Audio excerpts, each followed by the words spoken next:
BRS నేతలు సంస్కారం సభ్యత లేకుండా తన గురించి మాట్లాడుతున్నారని కడియం శ్రీహరి విమర్శించారు.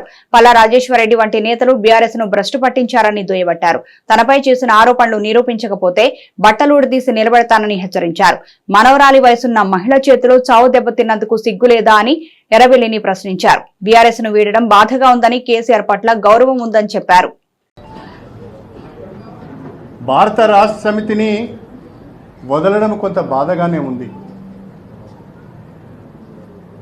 కేసీఆర్ గారి పట్ల నాకు గౌరవం కూడా ఉంది. భారత రాష్ట్ర సమితి అవకాశాలు ఇచ్చింది. ఆ అవకాశాలు నాకు తెలిసిన కాడికి నేను సద్వినియోగం చేసుకున్నాను తప్ప దుర్వినియోగం చేసుకోలేదు. ప్రత్యేకంగా కేసీఆర్ గారి పైన నేను ఏ రకమైన విమర్శలు చేయదలుచుకోలేదు.